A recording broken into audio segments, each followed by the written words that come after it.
This is LG Q70 and today I'm going to demonstrate that you can connect this smartphone to VPN.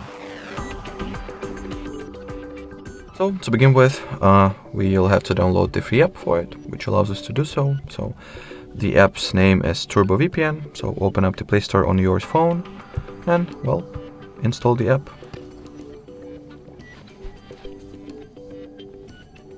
Now launch it. Tap at the agree and continue button. Wait for the app interface to load.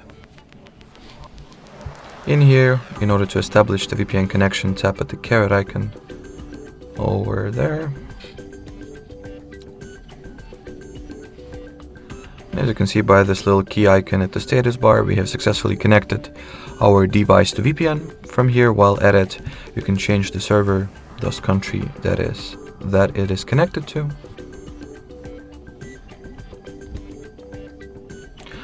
And once you're ready to terminate the VPN connection, just tap at the cross sign, choose the disconnect option. And that would be it. So thanks for watching, thanks for your attention, and bye-bye.